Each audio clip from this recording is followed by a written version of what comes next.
Hello, नमस्कार. तर मंडळी कालची एक गडबड तुमच्यासोबत शेअर करणार आहे, जी माझ्यासोबत झाली आणि मला ती गडबड झाल्यानंतर इतका शॉक बसला ना. तर फ्रेंड्स, काल आम्ही गेलो होतो दादरला. दादरवरनं आम्ही एका शॉपमधनं बांगड्या विकत घेतल्या.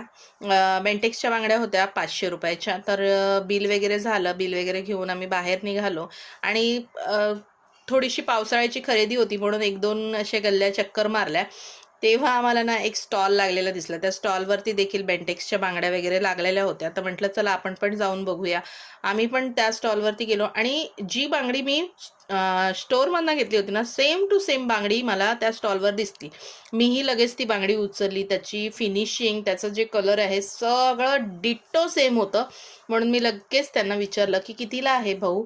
त्यांनी मला सांगितलं ₹100 ला आणि ₹100 ऐकल्यानंतर मला इतका शॉक बसला, की 100ची वस्तू मी 500ला खरेदी केली. तुमच्यासोबत असं कधी झालंय का? मला कमेंट करून नक्की सांगा आणि व्हिडिओ आवडल्यास लाईक नक्की करा. बाय.